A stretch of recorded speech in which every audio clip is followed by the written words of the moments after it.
Bienvenue sur Loup-Garou France. Et bien c'est reparti avec un nouveau témoignage. Vous allez voir, Sandrine n'est pas témoin oculaire, mais elle nous rapporte certaines informations intéressantes, assez rares même. Contrairement à ce que certains pensent, ce n'est pas des situations totalement inédites non plus. Dès à présent, pensez à liker, pensez à partager la vidéo. Hein, ça aide à promotionner la chaîne, tout mon travail, et à faire connaître cette merveilleuse créature qu'est le loup-garou. Là où ça fait rire, là où c'est pris pour une simple légende folklorique, eh bien montrons et assumons tous ensemble que ce n'est pas le cas, ce n'est pas juste une légende, qu'on ne parle pas d'êtres humains qui se transforment, on ne parle pas de paranormal ou que sais-je, on parle bien d'un animal, comme je l'explique depuis de nombreuses années pour ceux qui me suivent depuis longtemps, et puis depuis le 31 octobre 2020 que la chaîne Loup-Garou France est sortie. Voilà. Donc je tiens à vous remercier infiniment, je le répète à chaque fois, tous ceux, non, plus précisément le peu qui font des dons sur Tipeee. Le lien est dans la description, parce que c'est véritablement grâce à vous, même si les paroles font plaisir, même si les likes font plaisir, et continuez, je vous en remercie, mais ce qui m'aide concrètement, eh bien, c'est la participation, puisque tout le travail que je réalise pour vous, eh bien, me prend un temps. Voilà, c'est absolument chronophage. Alors merci à ceux qui participent activement, qui ne se contentent pas de profiter perpétuellement de la gratuité, comme c'est assez commun sur les réseaux sociaux malheureusement. J'ai des besoins pour pouvoir continuer, je prépare des voyages, je prévois plein de tournages, de montages, de récits, c'est un travail journalistique. L'oignon fait la force, comme on dit, et j'ai besoin de vous pour pouvoir assumer la continuité de la chaîne, puisque, je le rappelle, YouTube, évidemment, ne paye pas. Et je n'ai pas de placement de produit, je n'ai pas de production. Inutile de compter sur Utip, ça ne fonctionne plus, ou des méthodes comme ça qui ne rapportent absolument rien. Non, la seule solution, c'est votre participation active. J'insiste sur le mot active. Juste avant de commencer aussi, je voulais vous rappeler qu'on avait le Facebook, Loup-Garou France, l'officiel, il n'y en a pas 36 millions. Rejoignez-nous, nous sommes de plus en plus nombreux. Si vous pensez avoir été témoin de quelque chose qui vous fait penser à un loup-garou, contactez-moi afin qu'on puisse en juger. loup-garoufrance@gmail.com loup-garoufrance@gmail.com. Et n'oubliez pas, c'est la dernière chose, il y a une boutique Loup-Garou France pour avoir ce genre de t-shirt là. Il y a toutes sortes de goodies et là aussi ça participe activement. Loup-Garou France n'est pas un business, c'est une association qui permet de faire ce travail d'enquête pour que je puisse vous expliquer exactement toujours plus ce qu'est un loup-garou à travers des témoignages, à travers mes reportages, à travers mon travail. Fort de mon expérience depuis tellement d'années, je tiens à continuer à vous la faire partager. Je m'arrête de parler. Place au témoignage de Sandrine qu'on va retrouver à visage découvert sur Skype. C'est parti. Ok, salut Sandrine. Merci Morgane. À mes questions pour Loup-Garou France. Ça roule? Ça roule. Tant mieux. Alors tu n'es pas témoin oculaire de cette histoire que tu vas raconter, mais elle est assez intéressante et c'est pour ça que j'ai voulu que tu témoignes pour Loup-Garou France. Alors, je peux commencer. Alors, écoute, ça m'est pas arrivé à moi, effectivement. C'est ma mère qui m'avait raconté cette histoire et c'est arrivé au père de sa grand-mère. Donc, ma mère, elle a été élevée par sa grand-mère dans la Nièvre. La famille est issue de là-bas. Donc, on va dire qu'on remonte dans les années 1830 à peu près. Oui. Et on est dans la Nièvre, donc petite bourgade de la Nièvre. Oui, c'est dans quel patelin? 54 la Nièvre. Oui, mais c'était quelle ville, quel village? Alors là, le village, je ne saurais pas te dire. Je sais qu'eux, ils sont d'un petit village qui s'appelait Bussy-l'Appel. 25 km de Clamecy, Ouais. et on va dire une cinquantaine de kilomètres de Nevers, de la préfecture de la Nièvre. Donc c'est dans cette zone-là, d'accord. Voilà. Et son arrière-grand-père, donc, était, on va dire peut-être dans les Compagnons de France, un peu ça, hein, il allait proposer ses services dans les fermes, là-bas. Il y a beaucoup de fermes. Mhm. Donc avec d'autres gars, ils allaient proposer leurs services dans les fermes et puis ils trouvaient un peu le boulot qu'il y avait, quoi. Ça peut être des réparations, aider pour dans les champs, enfin voilà quoi, hein, les travaux qu'on pouvait trouver là-bas dans les campagnes, hein. Mhm. Et comme les fermiers n'avaient pas toujours de place pour loger tout le monde, ces gens-là, ces hommes-là, ils logeaient dans les granges dehors. Donc souvent sur la paille, hein. Et un jour, ils étaient 4 ou 5 hommes à dormir dans une grange. Et d'un seul coup, la porte s'est ouverte avec un fracas épouvantable. Il y a une bête très grande. Et alors, ils ont vu une masse, mais il n'y avait pas de lumière, il n'y avait rien. C'était dans la nuit, ils dormaient. Qui est rentré et qui s'est jeté sur l'un d'entre eux. Et en entendant ça, les autres hommes sont partis sur la masse pour essayer de les séparer, quoi. Et Oui. ils ont senti que c'était vraiment une masse très grande, très poilue. Et quand il s'est retourné, ils ont vu 2 yeux rouges, mais rouges, comme des braises incandescentes, quoi. Et dans la nuit, c'est tout ce qu'ils voyaient, quoi. Cette masse, sentir ce pelage, quoi, hein, et ces yeux rouges, incandescents.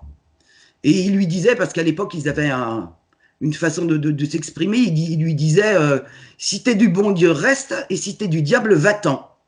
Puis après, ils ont attrapé ce qui leur tombait sous la main, je ne sais pas, des bâtons, peut-être manches de pioche, ou je ne sais pas, les outils qu'ils avaient sous la main à cette époque-là. Ils ont commencé à lui taper dessus pour qu'ils lâchent leur collègue, quoi. Puis au bout d'un moment, force de taper et tout, la bête a lâché et s'est en allée. Voilà. Il y a eu des blessures?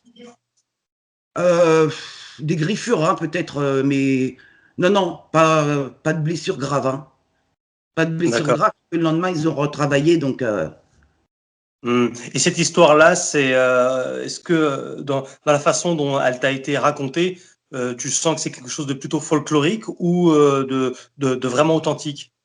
Ah non, de vraiment authentique, hein, parce que je peux te dire qu'ils n'avaient pas le temps de s'amuser avec le folklore à l'époque.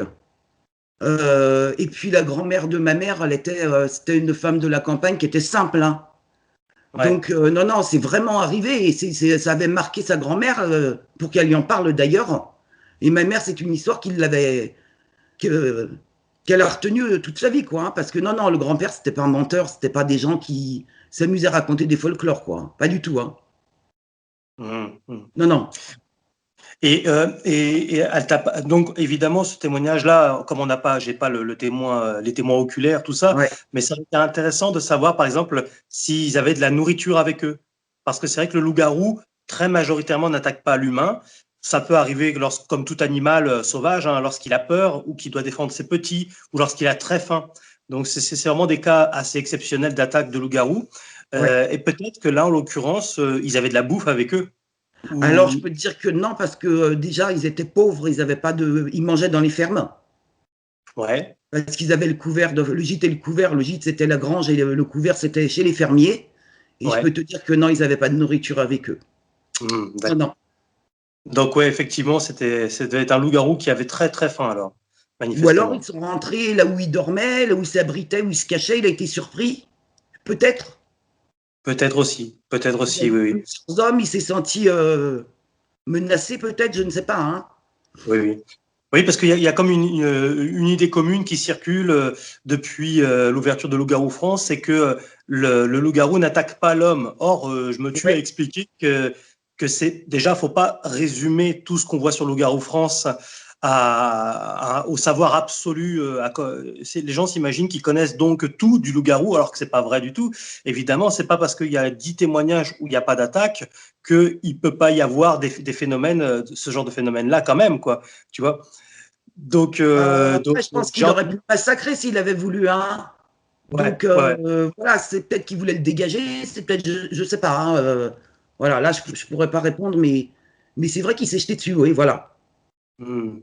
Oui, donc les attaques sont rares, mais c'est tout à fait possible dans les cas que j'ai présentés, là, la peur ou la faim ou quelque chose comme ça, quoi. Oui. Donc, et pourquoi, dans quel cadre t'as raconté ça, ta grand-mère, c'est ça, hein? C'est ta grand-mère, c'est Ma ça? mère. Ma Ta mère. mère, pardon. C'est ma mère. Ah, Voilà. Et elle, c'était sa grand-mère qui lui avait raconté. Comment? pourquoi elle t'a raconté ça? Tu t'intéressais au loup-garou? On regardait un film de loup-garou ce soir-là. Ouais. Et bon, on était branchés quand même, genre de film, tout ça, ésotérisme et tout dans la famille. Ouais, on est assez branchés. Et elle me dit, bah, c'est bizarre, elle me dit, ça me rappelle une histoire que ma grand-mère m'avait racontée. Voilà, et donc elle se même parlé de ça. Et moi, je lui dis, mais pourquoi à l'époque on voyait plus de choses comme ça que maintenant? Mais elle me dit, je ne saurais pas trop te répondre, mais elle me dit, ma grand-mère me disait qu'à l'époque, on était plus dans l'ère du bois et qu'aujourd'hui, on est plus dans l'ère du métal. Et ça empêche les choses de circuler. Oui, en fait, c'est parce qu'il y a de plus en plus de civilisations. Je ne sais combien, on est plus de 8 milliards maintenant sur Terre. Et donc, Ouais. fatalement, les loups-garous étant sauvages se cachent de la présence humaine la plupart du temps, Tout à hein. fait, tout à Donc, fait. Et là, on parle d'une bourgade de peut-être 10-15 habitants, tu vois, avec ouais. des bois tout autour. Hein, voilà, c'est vraiment la France profonde. Donc, oui, ça, voilà. Ouais, tu n'as pas eu de description claire au-delà du fait qu'il soit donc noir intense et qu'il ait les yeux rouges. Il n'y a pas eu d'autres informations? Grand, Grand, oui. grand, oui. Voilà, grand, poilu, c'est sombre. Bon, c'était la nuit en même temps. Hein. Donc, la nuit, comme on dit, tous les chats sont gris, voilà. Mais il était grand et très poilu. Mhm. C'était Alors, massif, bien sûr. Hein. Massif. oui, oui, bah oui, oui, oui, oui. Ouais. Voilà. Et d'accord, ouais. Donc bah, c'est vrai que c'est assez rare. J'ai reçu quelques témoignages comme ça. Où tu le verras au fur et à mesure du temps de Loup-garou France d'attaques, plus récemment d'ailleurs, mais et même de supposées attaques de loup-garou aussi. Des fois, on est vraiment dans la supposition parce que ce sont des disparitions étranges. Alors, faut faire attention parce qu'on peut aussi les attribuer à des réseaux divers et variés, satanistes, pédosatanistes et autres. Donc, Oui, oui, oui. voilà, ou des personnes qui se suicident ou autres. Mais il peut y avoir aussi effectivement des personnes qui se sont fait tout simplement attaquer par un loup-garou, enfin tout simplement, qui sont faits par un loup-garou. Faut pas exclure non plus l'hypothèse, quoi. Et donc, bah voilà, j'ai quelques pistes là-dessus. J'aurai l'occasion d'en reparler. Ça étayera un peu ce que tu dis, quoi, en termes d'attaque. Bah après, c'est peut-être comme un être humain ou n'importe quelle bête. T'en as qui sont agressifs et t'en as d'autres qui sont plus sociables. Oui, oui. Bon, en l'occurrence, ouais, le loup-garou, c'est pas un animal sociable du tout, bien qu'étant extrêmement intelligent, puisqu'il est là C'est ça. depuis. Les premiers témoignages datent de 3 000 à 4 000 ans avant Jésus-Christ. Oui. C'est du temps de l'Antiquité, quoi. Donc, effectivement, c'est pas d'aujourd'hui tout ça. Alors, ils ont eu le temps de largement se faire à l'être humain et à l'évolution, quoi. Donc, comme tout animal aussi, il évolue, il avance avec le temps, quoi. Oui, Donc, tout à fait. Ouais. très bien. Après, c'est pas leur intérêt d'attaquer parce que s'ils veulent se cacher, Oui, il vaut mieux pas qu'ils exactement. fassent de bruit, quoi. Généralement, quand ils suivent une personne, c'est parce que ils veulent voir, notamment, si elle amène vers de la bouffe, en général. Puisque comme les loups-garous mangent bien sûr des animaux, voilà, ça mange de la chair, mais ça mange aussi du poisson également, mais ça mange aussi des fruits, des végétaux. Oui, Comme d'ailleurs le loup que tu as derrière toi aussi, hein, oui, ça oui. mange également des végétaux, hein, ça mange des baies, ça mange de l'herbe, ça mange des trucs comme ça. Ouais, Donc, ouais. même si c'est de dominante, ça reste quand même carnivore. Ouais, comme tout canidé qui sent de la bouffe, il a envie voilà, de goûter. Enfin, je vois mon chien, quand je développe un bout de chocolat ou quoi, lui, il est comme un dingue, quoi. Donc, Ouais, oui, ouais, comme ils font partie des canidés, hein, quand même, les loups-garous. Hein. tout à fait, ouais. Ils Évidemment, bon, savent, oui, pardon. vas-y, je t'écoute. Ils savent combien nous sommes aussi intelligents et que nous pouvons être dangereux, que l'homme est une créature quand même particulièrement Menaçant pour dangereuse. lui. Donc oui, ils le savent aussi, quoi. C'est pour ça qu'ils n'attaquent pas n'importe qui, n'importe comment, de façon inconsidérée. Lorsque il y a des grognements, par exemple, c'est juste parce que en fait, nous sommes trop près de lui ou de sa tanière, par exemple. Voilà, Donc, voilà. mais la plupart du temps, ils n'attaquent pas, même si ça fait sursauter, hein, je peux te le dire. Mais ça, voilà, ils Oui, n'attaquent. je veux bien te croire que ouais, ça fait sursauter, oui. Ça, Surtout quand tu t'y attends pas. ouais, mais C'est je pense qu'on s'y attend rarement quand même, hein. rarement. Hein, voilà. Ok, bah écoute, témoignage court, mais j'allais dire intense quand même. C'est très intéressant. Et puis, d'autant plus que voilà, ça se veut être une histoire authentique.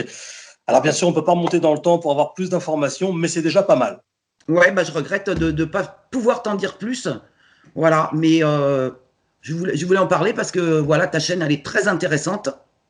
Et Tu l'as puis découvert à quelle occasion? dire aussi aux gens qu'ils n'hésitent pas à témoigner, quoi. Qu'il ne faut pas qu'ils pensent qu'on va les prendre pour des fous forcément.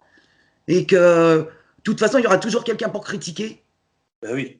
S'il veut critiquer, voilà. Et puis d'aller critiquer sur ce genre de chaîne, si ça n'intéresse pas, les fous, c'est qui? C'est ceux qui viennent traîner là et qui ne se sentent pas concernés, quoi. Oh, mais tu sais, de toute façon, tous les sortes de fanatiques ou de gens qui jugent, Mm. enfin, tu sais, dans tous les domaines, tu as des barges. Ils n'ont pas leur place sur la chaîne et ils se font automatiquement bannir par les modérateurs. Donc, il n'y aura jamais rien contre qui que ce soit sur la chaîne. Ben voilà, Ouais, ouais. voilà. Ouais, ouais. C'est pas contre la liberté d'expression, mais c'est contre la liberté de prendre les gens pour des cons. Tu Tout à vois. fait. Tout à fait. Et de traiter les gens de menteurs alors que bon, il y a des gens sincères hein, sur cette terre. Voilà. Exactement. Exactement.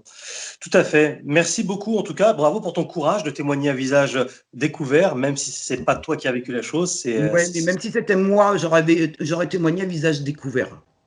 Tu as découvert Loup-garou France à quelle occasion? Je faisais des recherches sur les loups-garous Mhm. et je suis tombé sur ta chaîne. Donc je Tu me en, suis tu en parles, abonné. tu en Comment? parles des fois, tu en parles à ton entourage ou des gens que tu côtoies à gauche à droite de ce genre de phénomène? Ouais, j'en parle, mais il y a très peu de gens qui s'y intéressent. Et alors mon mari, lui, il a carrément, il a peur, donc il veut même pas en entendre parler. Je sens bien qu'il a peur. Il me regarde comme si j'étais une extraterrestre. Et les autres gens autour, j'ai l'impression qu'ils comprennent rien, quoi. Ils Ouais. savent pas de quoi je parle. Les gens ne s'intéressent pas particulièrement. Mhm. Mais ça Ouais. m'arrive d'en parler. Un jour, je vais bien tomber sur quelqu'un qui est un peu plus à l'écoute et un peu plus ouvert d'esprit, quoi. Mhm. Voilà. Oui, c'est devenu, en plus avec Loup-garou France, ça a dû encore appuyer un peu plus cette passion, j'imagine. Ah oui, complètement. Complètement parce que moi, j'étais parti, si tu veux, sur plus sur la lycanthropie. Ah oui. Mhm. Et donc, je faisais des recherches en me disant que, bon, alors, c'est pas possible hein, de se transformer biologiquement. C'est pas possible, à moins qu'il existe une espèce sur Terre d'humain qui soit qui soit conçu avec une ossature, avec une morphologie faite pour se transformer. Mais je n'ai jamais vraiment entendu parler de ce genre de phénomène. Hein. Ouais. Donc, voilà, je vais dire que ça me paraît pratiquement impossible. Eh Mais oui. quand je t'ai entendu parler de cryptozoologie, là, je me suis dit, oui, c'est pas pareil. C'est pas pareil. Et la Oui, vérité, on est c'est là qu'elle paranormal. se passe. Voilà. Ouais, ouais. C'est vrai que c'est pas paranormal du tout, même si beaucoup le croient encore. Bon, c'est vrai que ça part dans tous les sens, mais il faut dire aussi que le cinéma a beaucoup contribué à colporter énormément de conneries et ça marque inconsciemment, consciemment et inconsciemment, ça marque et ça imprègne les esprits. Et du coup, les gens pensent vraiment que c'est comme ça un loup-garou, quoi, que ça peut. Enfin, des gens plutôt, pensent que effectivement c'est un homme qui se transforme en loup, quoi. Et or, oui, techniquement, biologiquement, c'est absolument impossible, effectivement. Oui, bah, le cinéma, il édulcore voilà, des légendes, hein, comme sur les vampires, comme tout ça. Ouais, ouais. Voilà. Oui, puis après, les cinéastes ne savent pas nécessairement ce qu'est concrètement un loup-garou, donc ça se répète à chaque fois, quoi. C'est toujours les mêmes principes, quoi. Des hommes transformés. Enfin, c'est rare les loups-garous cryptides dans les films. Généralement, c'est toujours des transformations, comme dans Dog Ouais, Soldiers, dans Wolf, ou dans Pleine Lune, ou tout dans, à tu fait. vois, tous ces Oui, oui. films-là, quoi. Hurlement, tout ça. C'est assez Underworld également. Je Oui. crois que c'est des personnes qui se transforment, c'est ça? Underworld, ça fait longtemps que je l'ai vu. Écoute, je me souviens plus. Moi, je sais même pas parce que je l'ai pas vu parce que c'est comme tout est fait en images de synthèse. Ouais. Tu sais, sur le jeu vidéo, quoi. Du coup, j'ai du mal. J'aime bien les loups-garous faits avec l'animatronique, avec des vrais costumes, tu sais. Ah oui, Comme à bien sûr. l'époque. Ouais. Avec des beaux maquillages et tout ça. Oui, oui, bien sûr. Ouais. Ouais, c'était génial, quoi. Bah, le loup-garou qui est vraiment, je crois, enfin, l'un des loups-garous qui ressemble le plus, pour parler d'une série, peut-être que tu as connu aussi, c'est La Malédiction du loup-garou. Non, C'est une j'ai pas série des vu. années 80. Tu connais pas? T'adorerais, hein. Non, non, non. Parce que le loup-garou est fait vraiment en animatronique, avec un vrai costume, et il est vraiment, bah, il fait réel, quoi. Pour le coup, il fait vraiment réel. C'est une série. Je t'enverrai le lien. La Malédiction Ah du oui, loup-garou. ouais, s'il te plaît, je veux bien. Moi, Ouais. une série qui m'avait beaucoup plu, c'est Wolf Lake. Wolf Lake, ouais, d'accord. Avec, c'était une série canadienne avec Lou Ouais, Diamond Philippe. d'accord. Et ça, c'était D'accord. super. Malheureusement, il y a eu qu'une saison et après, ils ont arrêté. Et pourtant, c'était génial. Hmm. C'était génial. T'as aussi le film Pleine Lune, tu vois, puisqu'on parlait un peu cinéma, quoi. Pleine Lune que je te conseille, où là, le loup-garou est vraiment aussi très bien fait. Tout ce qui lui manque, en fait, c'est les jambes en S, en fait, de canidé. Mais D'accord. au-delà de ça, tout ce qui est le haut de la créature est vraiment particulièrement bien représenté. C'est sans doute l'un des loups-garous qui fait le plus vrai, le plus réel, quoi. Ah, ben, j'irai voir. J'irai Pleine voir, ouais, Lune. ouais. Ouais, ouais. Super. Je t'enverrai tout ça par lien que tu puisses Avec voir. plaisir. D'accord. Merci encore pour ton temps et pour ce Merci à petit toi récit. d'avoir écouté. Et si jamais je découvre des choses, j'hésiterai pas à envoyer sur ta chaîne, sur ta boîte mail Loup-Garou France. N'hésite jamais. Voilà. Super. Merci encore. À bientôt. Merci Morgane. Bonne journée et bonne continuation. Merci. Au revoir. Et voilà, comme je l'ai dit, court mais intense quand même. Voilà, désolé de ne pas avoir plus d'informations. Ce n'est tout simplement pas possible d'avoir plus d'informations. Mais comme ça se veut être un témoignage authentique, eh bien de toute façon, il a sa place sur Loup-Garou France. Voilà. Et puis on en a profité pour parler un peu, petit peu cinéma, essayer de faire quelques analogies comme ça, t'as vu. Eh bien merci à tout le monde pour votre soutien. N'oubliez pas de nous rejoindre sur la page Facebook. Tous les liens sont dans la description. Si vous voulez me contacter parce que vous avez vu quelque chose, loup-garou-france@gmail.com. Je répète tout ce que j'ai dit au début. Tu peux couper si tu n'as pas envie d'entendre. Tu fais ce que tu veux. N'oubliez pas qu'il y a la boutique Loup-Garou France pour la soutenir activement. On a le Tipeee. Like, partage, abonne-toi si ce n'est pas déjà fait. Ah, faut tout faire. Tu soutiens ou tu soutiens pas, J'ai besoin de vous. Merci beaucoup à tout le monde. Vous étiez sur Loup-Garou France.